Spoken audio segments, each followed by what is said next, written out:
শবে কদরের রাতের নামাজের কি নিয়ম? কয় রাকাত পড়বেন? প্রথম রাকাতে কোন সূরা পড়বেন, কতবার পড়বেন? দ্বিতীয় রাকাতে কোন সূরা পড়বেন, কত রাকাত পড়বেন? জানা আছে তো আপনাদের? জানা নাই? একজনও জানেন না? ইন্না লিল্লাহি ওয়া ইন্না ইলাইহি রাজিউন। হাজার হাজার মানুষের বিশাল সমাবেশ, আপনারা একজনও শবে কদর নামাজের নিয়ম জানেন না? এটা তো খুব খারাপ কথা ভাই, নিয়ম তো জানতে হবে। আচ্ছা আমি বলে দিচ্ছি, শবে কদরের নামাজের নিয়ম হলো অন্য যে কোনো নামাজ যেভাবে পড়েন শবে কদরের নামাজও একইভাবে পড়বেন। এগুলো শবে কদর নামাজের নিয়ম।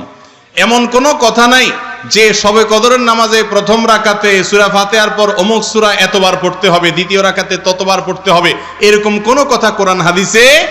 এগুলা মন গড়া বিভিন্ন সিস্টেম, বিভিন্ন পদ্ধতির কথা, বিভিন্ন আপনার বাজারে নামাজ শিক্ষার বই নামে অনেক বই আছে, সব বই না, কিছু কিছু বই আছে, এসব বইতে শবে কদরের নামাজ এত রাকাত, প্রথম রাকাতের এই নিয়ম, দ্বিতীয় রাকাতের ওই নিয়ম, এরকম বিভিন্ন কথা বলা আছে। এগুলো সব ভিত্তিহীন, মন গড়া, এগুলো কোরআন হাদিসে নাই। কোরআন হাদিসে লাইলাতুল কদরে অন্য রাতের মতো আপনি নামাজ পড়বেন, একটু লম্বা সময় নিয়ে পড়বেন।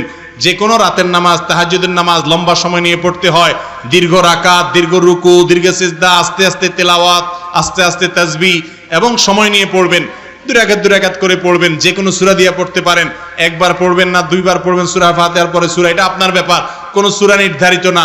আপনি লাইলাতুল কদরের একটা জিনিস নির্ধারিত, সেটা হলো একটা দোয়া হাদিসে বর্ণিত হয়েছে, আম্মা জানা আয়েশা রাদিয়াল্লাহু তাআলা আনহাকে নবী করিম সাল্লাল্লাহু আলাইহি ওয়াসাল্লাম শিক্ষা দিয়েছেন, তুমি যদি লাইলাতুল কদর পাও তাহলে দোয়া করবা। কি দোয়া? আল্লাহুম্মা ইন্নাকা আফুউন তুহিব্বুল আফওয়া ফাআফু আন্নী। আল্লাহ আপনি ক্ষমাশীল, ক্ষমা করতে ভালোবাসেন, অতএব আমাকে ক্ষমা করে দেন। ক্ষমা করতে ভালোবাসেন, অতএব আমাকে ক্ষমা করে দেন। এই দোয়া পড়বেন লাইলাতুল কদরে। এছাড়া আল্লাহর কাছে যে কোনো দোয়া করবেন, দুই রাকাত করে নামাজ যতটুকু পারেন তৌফিকে কুল্লা পড়বেন। কোন সূরা কেরাত নিয়ম নির্ধারিত নাই। সারা রাত আপনি দোয়া করবেন, ইবাদত করবেন। আর এই শবে কদর পাওয়ার জন্য, শবে কদরের ইবাদতের আশায় রমজানের শেষ 10 রাতের সবগুলোতে, বিশেষ করে বেজরগুলোতে বেশি বেশি করে করবেন।